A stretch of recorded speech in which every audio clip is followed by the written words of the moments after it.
Welcome to the Moto Marketing Podcast, presented by RacerX, the podcast for moto industry professionals, entrepreneurs, and riders. If you want to grow your brand and business in today's digital-first world, you have to know how to turn a stranger into a fan, turn a like into a customer. You have to know how to turn attention into dollars. This podcast is dedicated to keeping you in the know on real marketing tactics that work in the moto world so that you grow your business and help grow the sport. Get ready to learn from the very same marketing experts trusted by RacerX, Lucas Oil Pro Motocross, GNCC, and NBC Sports. They'll help you navigate the world of digital marketing for your moto brand. This is the Moto Marketing Podcast. Presented by RacerX. What's up, everybody? Welcome back to another episode of the Moto Marketing Podcast. Hey, before we jump in, I want to make sure you guys know you can always check out RacerX's most current subscription and giveaway at racerxonline.com/moto marketing. They have all kinds of cool things. At the time of recording this show, I'm not sure if this is what they still have going on when this thing airs, but at the time of this, you could enter to win a set of Method wheels and Maxxis tires.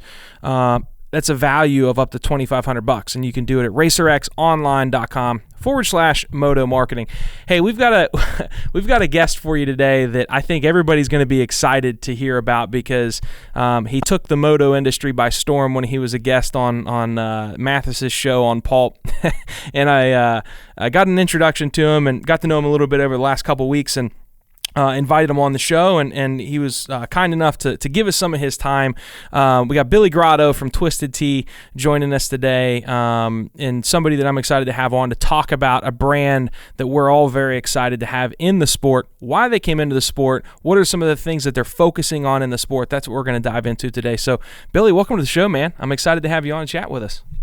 Yeah, thanks a lot, Luke. Thanks for having me. You know, it's nice to hear that people are excited to see me. Yeah, usually I don't get that. That's fantastic. Thanks, man. Yeah. Well, I mean, everybody loves you from your personality. Now, I will tell everybody, just before we came on air, Billy was like, "Hey, man, give me a few minutes. I just dropped a whole bottle of soy sauce in my kitchen. It's all over the place." So you're authentically hilarious all the time. So it's it's good. It's good to know, man. Thanks. Yeah. Some things happen that are kind of funny. It's all how you look at it, I guess. Yeah. Right. Yeah, no doubt. So I mean, you mentioned, I believe it was on Pulp or maybe a video you did with Jason Wygant at RacerX, that your involvement with HEP and getting kind of into the sport was your first really like taste of motocross and supercross, and just kind of, I don't know if you've heard this before. I'm sure there's been plenty of fans and industry people tell you this, but whenever there's a big non-endemic brand that comes into our sport, we love it because we understand how important it is, and it doesn't happen all the time. And I think, I never thought about Twisted Tea maybe being something that made sense in the sport, and when you guys got involved, I'm like, man, it makes perfect sense. For those that haven't heard some of your other content about how you got into moto and found the sport, kind of walk us through, like, how did Twisted Tea get that opportunity to say, hey, you know what, I think Supercross and Motocross might be something that works for this brand? Well, yeah, Luke, no, it's that's a great start to the interview, and it's you remember Bob Ross, the guy who did the painting, with the afro? Yep. And he would be like, happy little tree here, and he would say, we don't have mistakes, we have happy accidents. Well, this was definitely not an accident, but it was like a happy accident where it wasn't planned. Yeah. Like, we stumbled into motocross thanks to Dustin Pipes and the guys at HEP, and they were persistent in pursuing us because they had seen what we were doing in the V-twin world, just at motorcycle rallies in general. So like Daytona, Myrtle, Ohio Bike Week, Sturgis, the biggest of them all. Ocean City is a great one. So they saw what we were doing there, and they started like courting us. And I don't know about you, but whenever I, get the feeling that somebody's trying to sell me something, it could be the greatest thing on earth, but my initial like kind of reaction is to just kind of turtle on the guy. Yeah. You know what I mean? Yeah, so right. I was like, yeah. So without knowing an awful lot about, you know, the Supercross world and being just kind of a, you know, a passive fan. I mean, I love watching highlight reels, and I think that it's an amazing sport, but I didn't know enough about it to like make a decision. And, you know, Dustin was like, well, look, send us some swag, let us use your logos, and let us show you what we can do. And I was like, you know, hey, we got nothing to lose. Right. You know, I mean, why wouldn't you? So we did that, and like those guys just knocked it out of the park for us, and they really demonstrated to us that, you know, this was a space that we could come into, and it's a friendly space, and that the you know, the people, it's not like it's a crowded field. You know, there's not a lot of other beer brands or FMB brands in the space. And just the biggest thing too was Dustin and the guys from HEP. Yeah. What did you, so had you ever seen anybody do anything like that before, to where you're like, wait a minute, this guy's offering to do this for free? Like that takes some balls to be like, you know what, well, this is something that we usually would need money for, but I'm willing to prove to you what we can do. Was that, I mean, obviously that had to impress the hell out of you. I mean, that's probably not super common. No, never. You know, and then it was the other part of it that was uncommon too, is like for Twisted Tea to release, like, you know, our IP and logo usage for them to put on when we you know, there wasn't like a contract, there wasn't anything signed. I mean, now of course there is, since we were doing this big thing, but like it was total, yeah, like it was really grassroots. So I mean, for us, yeah, I mean, that alone impressed upon us that, you know, hey, these guys are good partners. Yeah. Or potentially good partners. Yeah, for sure. Yeah, it's been, yeah, it's cool. I mean, that team is, you know, they had Max this past year, and, you know, he's, you know, his, you know, the English accent and personality, everybody loves him, and it went well, as far as like the brand really meshed well with their team, it seemed, because, you know, when, at least for me, when I saw that team, I was like, oh, it looks like a fun environment. Obviously the yellow bike, the yellow branding and Twisted Tea, like it was all perfect. So is that, I assume you probably can say, is that something that you guys are continuing on for 2022? We'll still see you in the sport? Yes, awesome. Definitely going to see us in the sport again. You know, we're working through all of the, you know, loops and hoops you got to jump through, but we're going to be re-upping with the team. We're going to be doubling down on motocross, the outdoor series, the Lucas series, and then we're trying to find our way in Supercross and how we make it work for the Monster Energy series. Yeah, you know, because they're two different. You know, what I have learned in the last 12 months is that the Monster Energy Supercross series is like the Super Bowl meets WWE meets like everything, just explosions, pyro, like just this amount of fanfare and sizzle that they have. And it's in an arena, and it's like this whole big production, and Feld Entertainment that puts them on. I mean, they are like best in class, like no one, you know. So there's that, and then there's motocross, where it's a little different. It's a little, you know, it's outside, it's during the day. You know, you're bringing in your own beers rather than buying it for, you know, whatever at a concessionaire at the arena. It's a little more rowdier, I think, because it's outside. So we're still working through it, but I think when I showed up at my first motocross event this year, it was at High Point, and it was I was there for about 30 minutes, and I was like, oh man, these are my people. Yeah. I'm yeah, like, yeah. these are my people, Yeah. and it, Luke, I talked about this on Paul's show, is the reception that we got and the welcome that we received from this industry is beyond compare. I can't even put into words. Every single person from, the shot callers up at the top, the Coombs family and the decision makers at Feld, all the way down to the parking attendant at the race. Yeah. Hey man, Twisted Tea, cool. Hey man, Twisted Tea, we're so glad you're here. And I'm like, this is amazing. I'm like, this is unbelievable. So I got to give it to the Supercross fan and organization as a whole, both series.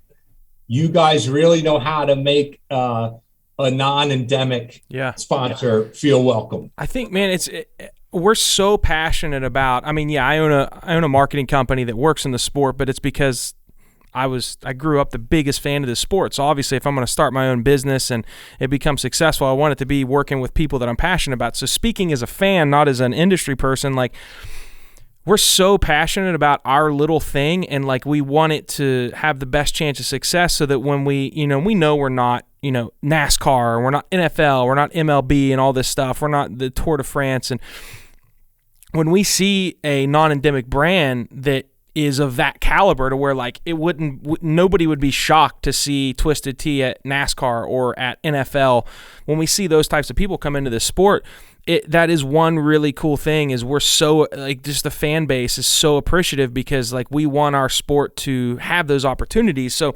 and then not only to see you guys come in as a sponsor of a series, advertising the brand, but seeing you guys partner with a team, it's cool. The team thing, everybody wants the teams to be successful. There were a few teams that went away over the last couple of years, and the fanhood really gets upset about that kind of stuff. So when they see somebody like you guys come in, I think it's well received. And what's cool for me to see it is, I'm a fan of Supercross, and we promote the Motocross series, and I go to those races. But as you know, I'm at the GNCC events, and you guys aren't in that market, and I'm seeing. They have country concerts and things like that on Friday, Saturday nights, and I'm seeing guys and girls walking around at GNCC with Twisted Tea cans, drinking it, and you never saw that before. So it's cool to see that you guys are coming in, and obviously you're doing it to grow the brand and get people drinking the product, and you're seeing it kind of cross over to an event that you guys aren't even at, because if you're at a GNCC, Motocross and Supercross, so it's coming into effect. And now I found myself, I go into the grocery store before you and I even talked, and we're going to a friend's house, and I'm in the beer section, and I see a big, whatever size can of Twisted Tea, and I'm like, I'm going to give it a try. I'd never thought that before. And I think that's why you guys do this, is because you just I want to give it a try. They're in the sport. I recognize that brand. I won't get the beer I normally get. I'm going to give this a try. And man, it was awesome. Is that, I know that was a long ass thing I just said, but is that I assume that's the purpose of what you're doing, just introducing the brand, just try it, and then try to gain a fan of the product from there. Is that correct? Yeah, no doubt. I mean, there's a lot of reasons why we do what we do when it comes to any kind of sponsorship, whether it's, we did the NASCAR thing for a while. Country music is a big pillar of what we do. Motorcycle rallies, motocross. We're pretty big into the esport community, gaming. So for us to have involvement with any of those different platforms, it's primarily for us to engage with a new Twisted Tea drinker, somebody who we don't already have. Or, when we came to the series, when we went to NASCAR, when I go to Moto, there are people there that are already drinking Twisted Tea, but, to your point at GNCC, there are people there that are already drinking it, but to truly engage with that drinker and speak to that class that we're not talking to, that's why we do what we do. That's one part of it. And then the other part of it too is, it's for that cool factor. I think that brands need to do things that are cool to stay relevant. Because if you're not pedaling, you're slowing down. Yeah. So we have to constantly brands, not just Twisted Tea, but any brands, why does Modelo sponsor UFC? What does Modelo have to do with UFC? Yeah. Zero. Yeah. It could be any brand. The people at Modelo, and they're brilliant marketers, they said, you know what? We want to speak to this crowd because it's a huge crowd, but we also know that this is perceived as cool. Yeah. And if we're associated with this, then there's that coolness association. Yeah. Yeah, it's interesting because again, as a marketing company, the clients we work with, we do digital advertising, so we get hired to, Arma, for example, Arma nutrition and performance company, they want to sell more product, and if they're spending X dollars, they want to see X amount in return. Your guys' strategy has to be a little bit different, right? Like, you're not looking at, okay, how many people bought the product before High Point? Like, it's more return on exposure and just knowing that people are latching on to the brand. Can you talk about how you measure that? Because so many companies today in an e-commerce driven world are looking at, all right, I spent $20,000, that I generate 90x return or whatever it is, and I know that's just not necessarily your guys' strategy. So how do you guys go about measuring how well this is working for you? That's a great question. I don't know. No, I'm just kidding. It's not like an exact. I have no idea. Yeah. Just throwing shit at the wall. Yeah, it's not an exact science. Yeah, but there's a lot of, in the beer business, we call it like fuzzy math or voodoo math. The way that several ways you could track it is, one, you could track how many people watched the race if it was on TV. How many people attended the race? Okay, so there were, 20,000 people there. We had 10, PA announcement from Bidos. You know what I mean? That many people heard about Twisted Tea. But I'm a sales guy, and that doesn't tell you how many people bought Twisted Tea. So what I like to look at is, if there were 20,000 people at the event, how many cases of Twisted Tea did we sell at the event? How many displays did we execute in the grocery, convenience, and gas stations around the track area and the hotels and things? But even more so, how many people did I sample?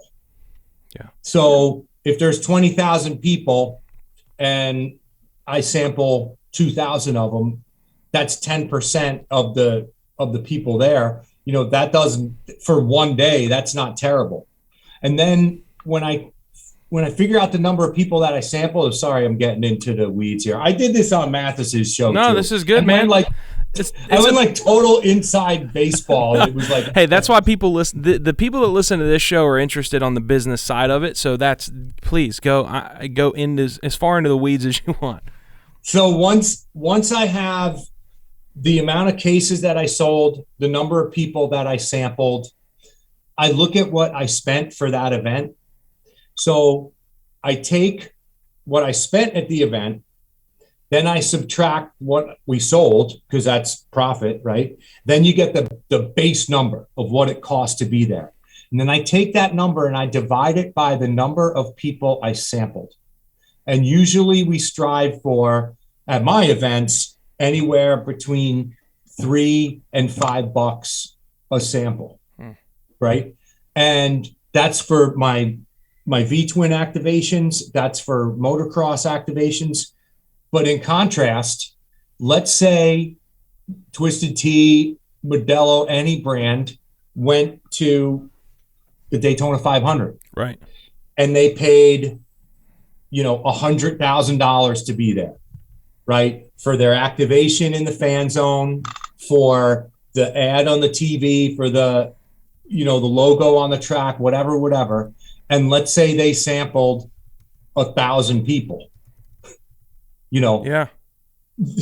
That's not that your cost per sample is $10,000 a person. Right. Did I get that right? No, $1,000 a person. Yeah, right. Right? 1,000 times 1,000 is 100,000. So what I'm saying is if I keep my costs low and I keep my samples high, then that's a way to look at how effective it was to be there. But, you know, Luke, you're in marketing, and people that are listening to the call, it's not an exact science. And maybe that's why I like being a beer salesman, because, you know, if something goes great, you can say, well, yeah, that was me. And if something goes bad, it was like, well, hey, it was the weather. Yeah. You know, nobody bought beer Labor Day weekend because it rained out, you know? I'm sure there's little nuggets, little things that happen, like my comment about seeing, you know, people at, you know, Chris Jansen concert at a GNCC Saturday night more than I would normally see drinking Twisted Tea. Like, I'm sure it's little things like that to where you're like, oh shit, this is working, and I didn't even realize in areas that it might be working. So I assume that's the goal, right? Trying to get more people at these events to where you're like, okay. So like a good example would be the Nationals. They're not necessarily, to my knowledge, selling Twisted Tea at those, whereas I assume if you did something with Supercross, you'd probably try to get it in the concessions. Could be wrong. So is the goal like, hey, we want all the convenience stores around High Point, around Unadilla, around Redbud. We want these displays kind of like you have in the background up, so that these fans are coming in and they're going to that race, and now you see them bringing their Twisted Teas in, as opposed to if you did something with like a Monster Jam or a Supercross, maybe doing something to where you can buy it at the concession stand. Is that somewhat right? Precisely. Okay. But we did sell tea at the Nationals, which was great. Oh, that's awesome.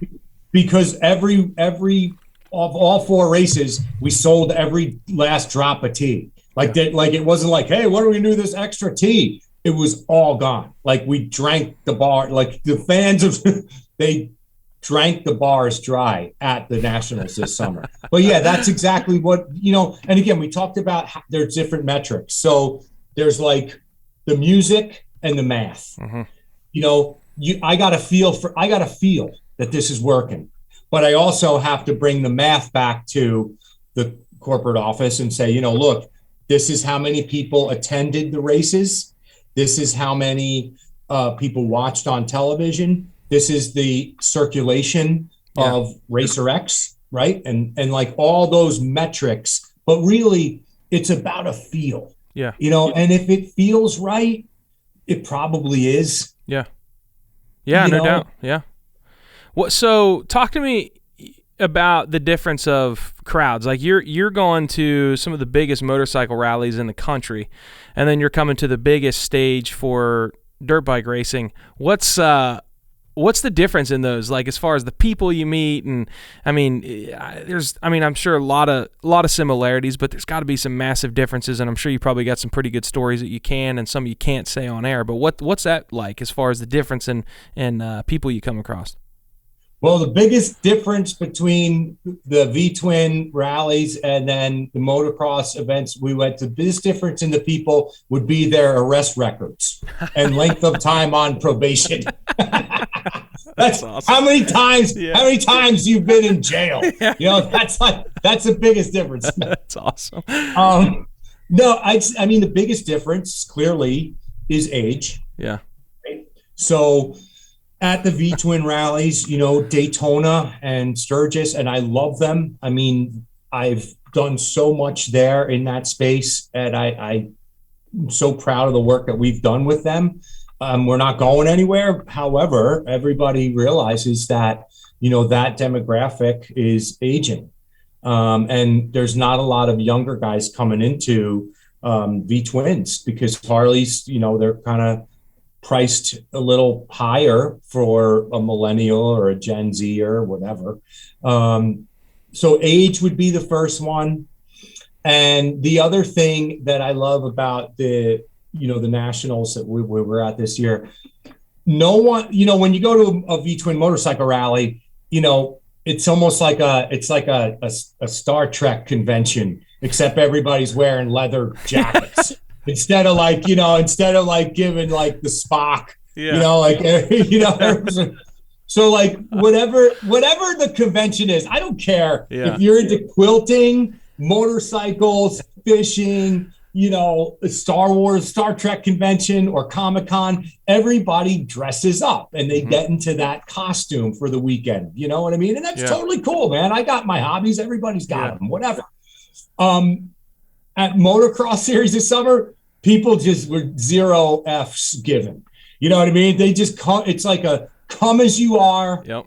No fronting, no impressing nobody. I didn't see anybody that was, I mean, you know what I mean? Like nobody was trying to make a statement there. They were there for one reason and one reason only, not to show off their bikes, not to show off their jeans, not to pick up chicks, watch the race. Yep. And that's the biggest difference between the two events. It's a passionate crowd. I mean, it's a lot of these guys, a lot of the guys and gals that go to these events don't even have motorcycles anymore. They're passionate. It's, that's their Michael Jordan or whatever. It kind of, so the audience you're getting at a Sturgis, like, how does that work? Because I can see, like, Moto, you got, like, 19, 20, well, not 19, 21, 25-year-old, Johnny and his chick and her Daisy Dukes, and he's got his hat, and he's kicking back a couple of Twisted Teas, and she is as well.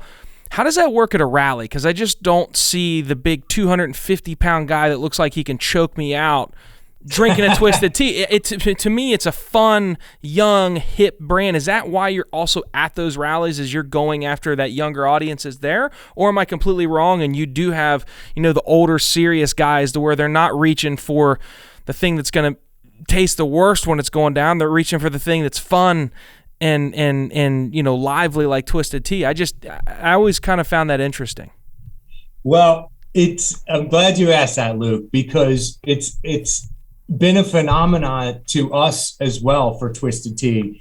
Just a brief history. So we launched Twisted Tea in 1999 or 2000. One of the 2 years. It's a little fuzzy at this point. We launched Twisted Tea, and it was actually called Bodine's Twisted Tea. And we're owned by the Boston Beer Company. So our brands are Sam Adams, Truly, Twisted Tea, Angry Orchard, and Dogfish Head is our cider. So those are the 5 brands that Boston Beer owns. And our brewers are, best in class. I mean, world-renowned artisan brewers of beer, like, beyond compare. So when they made Bodine's, they made it with, they brewed it almost like to be like an alcoholic tea. Mm-hmm. So there wasn't any sugar. There wasn't any lemon flavoring at all, because they wanted to be like, look, we don't add artificial flavors. We don't add sugar to beer. This is what we do. We brew beer. So the taste profile of Twisted Tea in the early days was not very appealing. So we rebranded it. We dropped Bodine's, because if anybody remembers, there was a band called the Bodines, and they sued us. So we had to drop the name Bodine's. We called it Twisted Tea. And then we made it, this is the stupidest statement I'll say on the show, taste better. Yeah. We made it taste better. And then what had happened is we had a national rollout, and then everything fell back because the product was just substandard, subpar. And then we relaunched it. We had it pretty much just in New England. And it was this little pockets in Maine and in Massachusetts and in Vermont, where you'd see these like total, VFW halls, biker bars, lumberjack bars, like, tool belt crowd, daytime drinking. It was, our mantra was, it was bars named after guys, like Joe's Place, Tony's, Fred's, like that was the name of the place. Earl's Inn, bars named after guys. And then it was bars with linoleum tops, not wood, So bars that were like budget bars, because that's who was drinking Twisted Tea in the beginning. And it was always a very, very strange thing for us to kind of comprehend, because what you said too is like, we have this stigma as a chick drink, but that's long since been wiped away. And most of our drinkers are men. Yeah, that's interesting. Which is interesting. And then, so it's always been men. And the way that men have said that they come into the brand is, because I swear it was back then, and even to this day, I say to a 250-pound bearded, burly biker dude, I go, hey man, how did you first start drinking Twisted Tea? And he tells you just like that. He goes, it was Saturday night. I ran out of beer. My wife had Twisted Tea in the fridge. I had one, and I never looked back. And it's all I drink now. And I swear to God, Luke, if I could tell how many times I've heard that statement, I mean, guys come into the franchise through females. But our split is probably like 65-35 male to female. And the brand has completely changed. So like 10 years ago, it was all about Bubba. It was blue collar, men that work with their hands, guys that had, 2 suits in their closet, one for court and the other one for church. Like it was that was our, but then we started to get multicultural, which was awesome. We started to get a little more urban than rural, which was awesome. And then we also started to have mixed gender, where there were a lot of, females, younger females, people of color coming in the brand. So now, like, our thing for Twisted Tea is we are a brand for everyone. And that's the way we kind of position ourselves. Like, we are a brand that's approachable by everyone, whether you work in the city or the country, whether you're old, young, black, white, male, female. Twisted Tea is a brand that's accessible to all, because it's a fun brand. It's not a stuffy, stodgy, look at me brand. If anything, it's like, hold my beer, watch this. Look at me, make fool of myself. Man, what's funny too? The unique thing about our industry is our fans will make somebody the face of something. So like, there's a couple of hard goods parts companies in the space. Handlebar company called Renthal, and just one of the guys in the company's name's Paul Parabinos. The sport has made Paul the face of that company. That's one small example. Well, I'm sure this probably wasn't your strategy, and I don't even know if you've realized it's happened, but I think you will start to see it more this year and next year. Is after your appearance on Racer X, you've only been on a few things. Like, I think this might be the third or fourth thing you've done media-wise in the sport. But after Racer X and then after Pulp, like, I'm telling you, man, like, I know you don't listen to Pulp all the time. Like, you, whether you like it or not, you've become the face of Twisted Tea, which I think it's a good thing, because all the brands in Moto are small. So like, Renthal, Handlebars, like, it's big for the sport, but it's a small company. With you guys, you're so big, like, there is no face to, Sam Adams. Like, nobody has like the guy to where, even though that's part of your organization, but like with Twisted Tea, people kind of, I think, treat it and look at it as a small, relatable brand that they can jump on board with, because there's somebody like you that's funny, quick-witted, like, you've got that good personality. People are associating you as the Twisted Tea guy.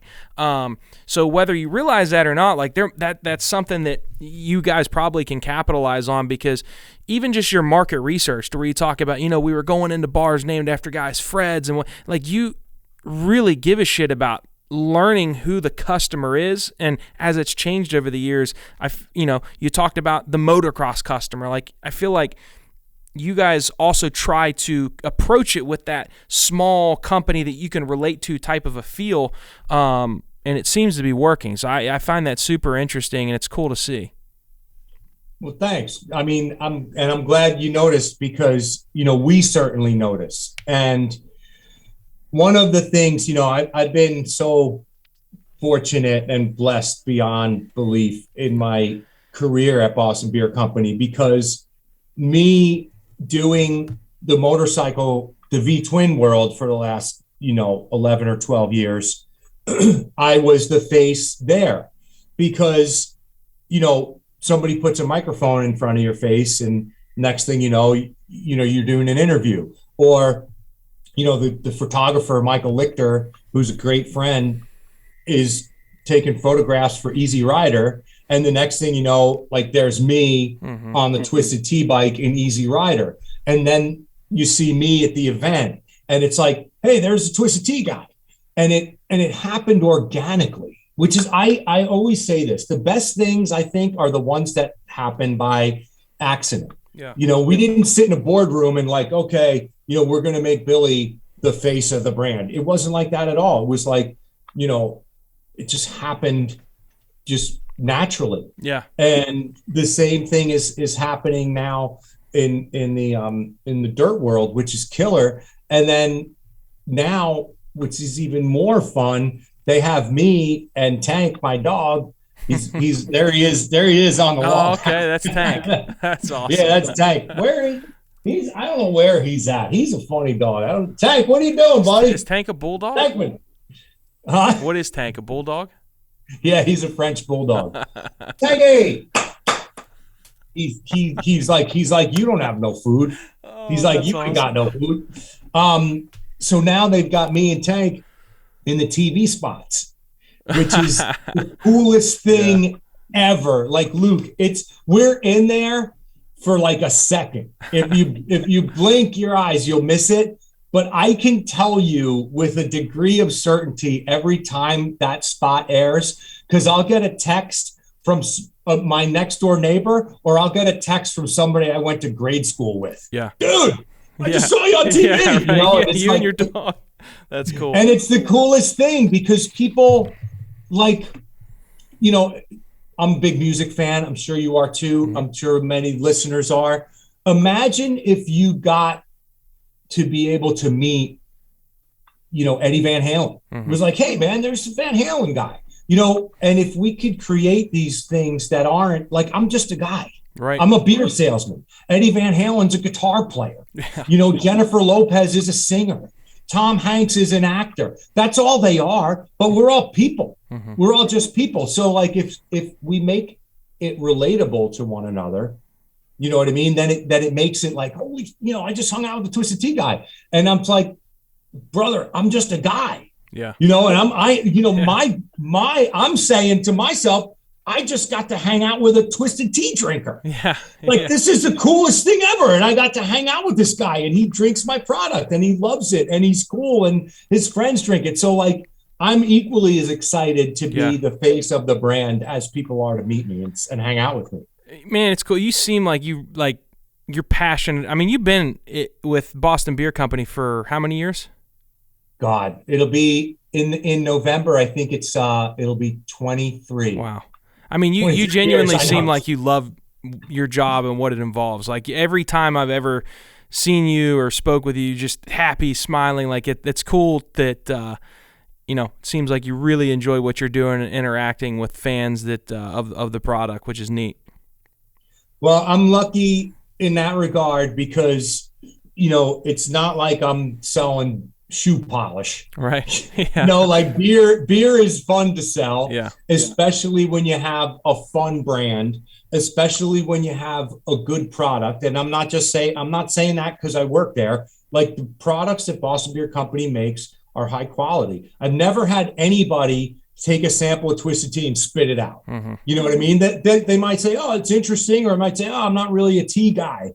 Or hey, I'm not, whatever. I'm not, but no one's ever been like, oh my God,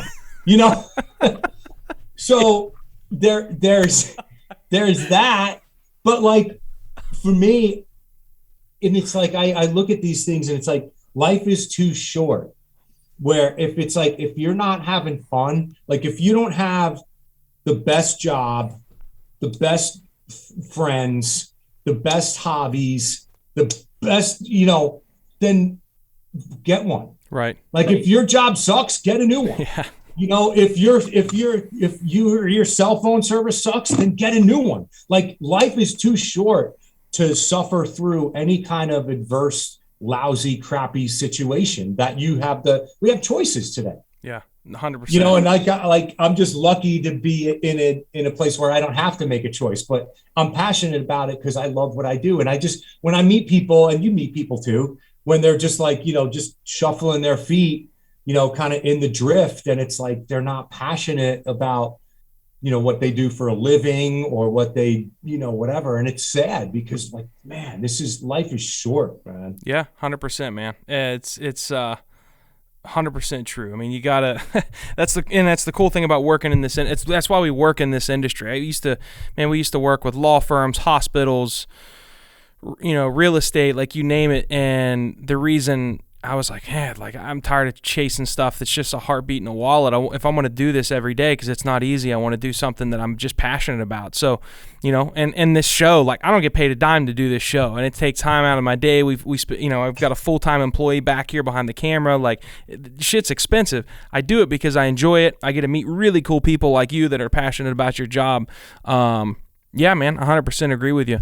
I'm excited to see what you guys. I mean, 2021 was 21 the first? Yeah, it was your first full year of involvement in the sport. I'm excited to see where 2022 brings you and kind of what you guys have learned and things maybe you add on or adjust because you're clearly progressive with what you're doing with just the event activation and marketing side of things. So, yeah, I assume, are we going to see you at some of the nationals next year, maybe some of the Supercrosses this year? Oh, yeah, awesome. Without question. I'll be there in either an official capacity or in an unofficial capacity, but I will be there for sure. Awesome. You can count on it. Man, it's stoked to have you on the show today. I know everybody's going to enjoy this episode. It's a look inside of a brand that not everybody gets a chance to look inside of. So I appreciate you joining us today, and we'll definitely make a point to get you back on sometime in the future.